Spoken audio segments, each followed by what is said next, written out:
Hi all, a very great morning. In today's class, we will discuss about regions of the root and the modifications of roots. This is VC from VC's Academy. Let's go into the concept without any late. What are the regions of the root? The roots are divided into further regions. There are majorly four. What are they? They are root cap. The first thing in the root which we have to understand is what is a root cap. And region of meristems or meristematic region, region of maturation, and root hairs. So these are the four important parts of the root which we are going to study. In meristematic region we can observe the region of elongation also. So what is a root cap? Root is covered at the apex by a thimble like structure called the root cap. When we observe the root at the apex, we can observe that a small funnel like structure is covering its apex. This covering is nothing but the root cap. And what does the root cap do? The root cap protects the tender apex of the root as it makes its way through the soil. It goes deep into the soil by penetrating the soil.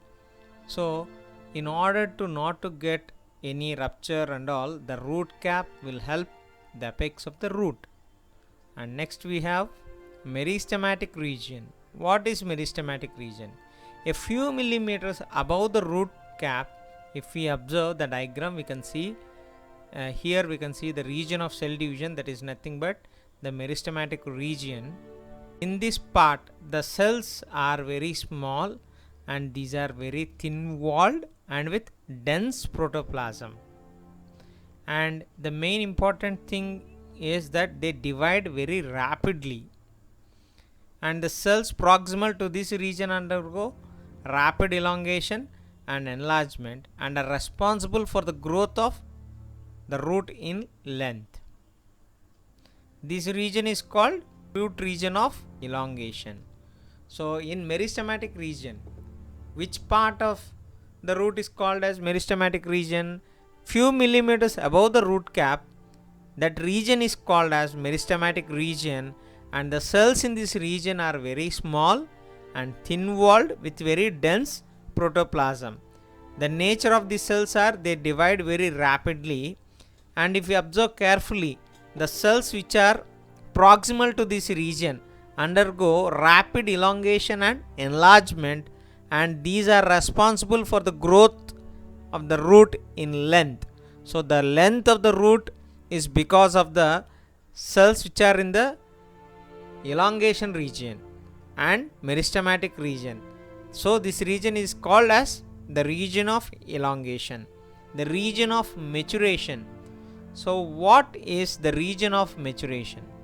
The cells of elongation zone gradually differentiate and gets matured. So as time grows or the plant grows, the cells in the elongation zone gradually differentiates and gets matured. The zone proximal to this region of elongation is called the region of maturation. So we can clearly see the diagram here and we can understand which part comes under the region of maturation. Coming to the last point of regions of the root, root hairs. So what are root hairs? The region of maturation, we can see some epidermal cells forming very fine and delicate thread-like structures. These delicate thread-like structures are nothing but root hairs. So what is the main function of the root hairs? The root hairs absorb water and minerals from the soil. So the main function of the root hairs is absorbing water and minerals from the soil, through which the roots get minerals and water. Modifications of root. So what are the main modifications which we will see?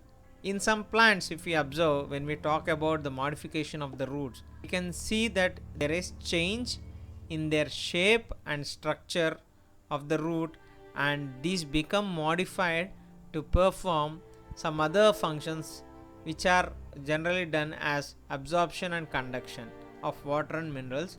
Other than these absorption and conduction of water and minerals, the roots also perform some other functions. In order to perform these special functions, they get modified, and these modifications we called as root modifications.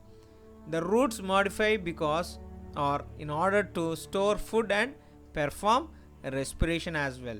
They become swollen to store food, and they become hollow to perform respiration. So when they become swollen, they store food, and these roots are called as storage roots. Examples for storage roots: in tap roots we can say carrot and turnip.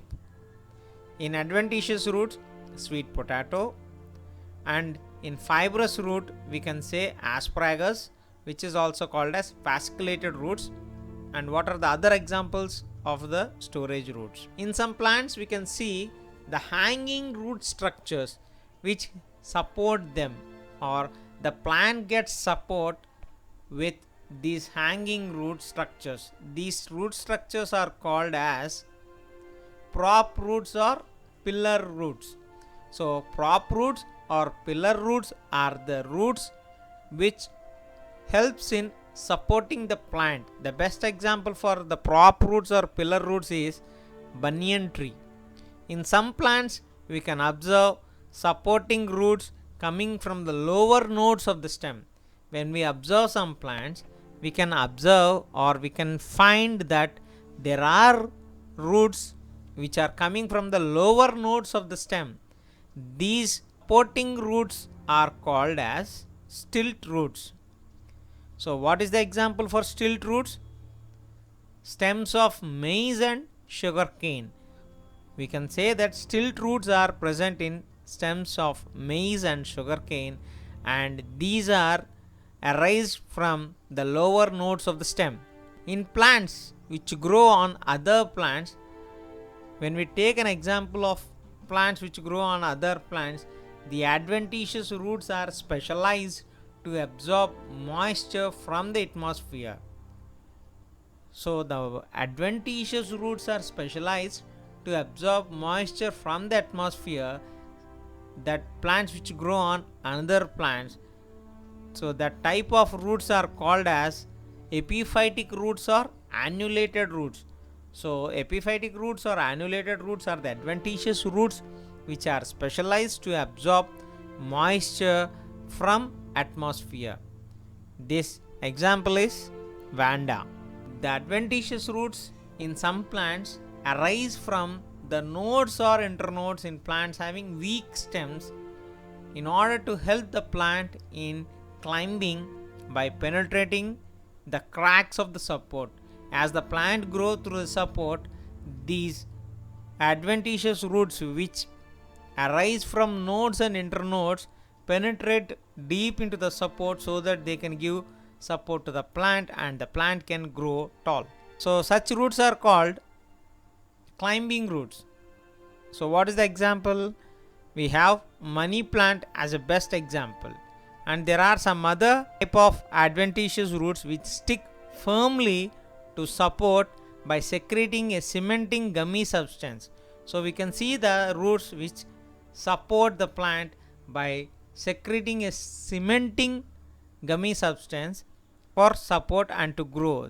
This is Ficus pumila. Mangroves. If we observe the mangrove plants which are growing in swampy areas, we can see many roots which come out of the ground and grow vertically upwards. Such roots are called nematophores. In mangrove plants, the plants cannot get oxygen properly as there is low availability of oxygen. So they grow the roots outside the ground surface and they get the atmospheric oxygen through the help of the roots called nematophores.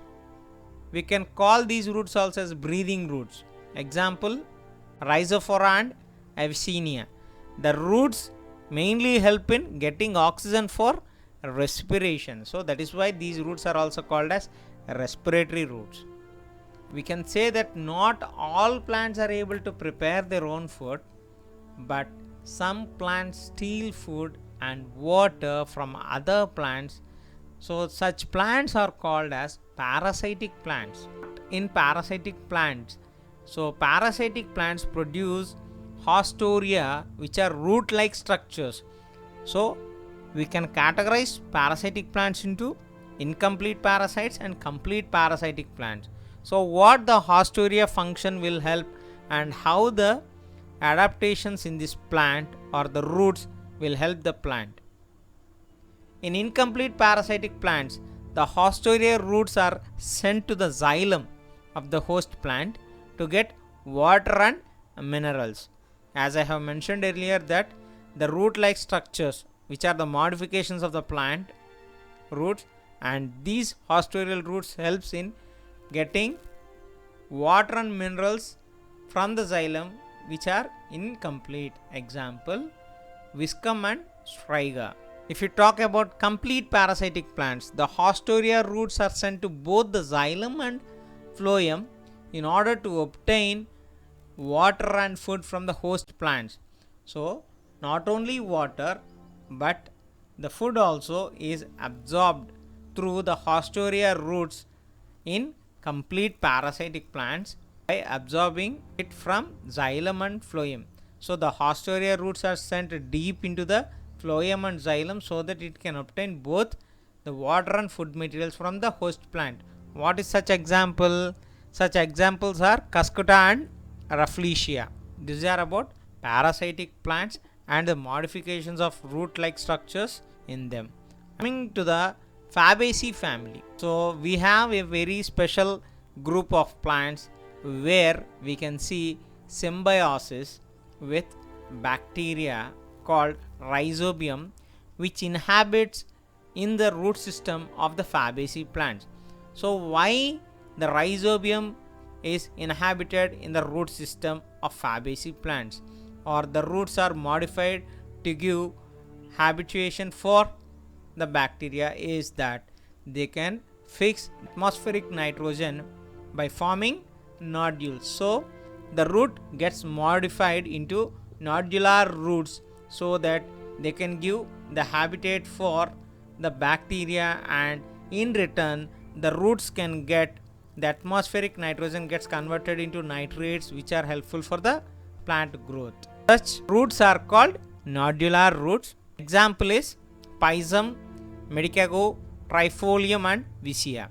So in Fabaceae plants the roots are called nodular roots, as bacteria called Rhizobium inhabits in the root system to fix the atmospheric nitrogen and gets nitrates, and these roots give shelter. We can also call these as symbiotic association. Examples Pisum, Medicago, Trifolium and Vicia. Next, in some plants the roots are chlorophyllous and these roots perform photosynthesis, a very special type of modification which we can observe in the roots is that roots are chlorophyllous, as these roots contain chlorophyll pigments in them, and the main function is to perform photosynthesis. What is such example? You can see this type of particular root modification in Taenniifolium. So Taenniifolium is the plant where we can find chlorophylls in the root, and these roots perform photosynthesis, and the roots are green in color as they perform photosynthetic activities. So that's all about regions of the root and root modifications. In my next class we will discuss about stem and stem modifications. Hope you all are understanding my concept. Thanks for listening the lesson. Don't forget to subscribe and share with your friends and support us so that we can do more videos with great content. Thank you.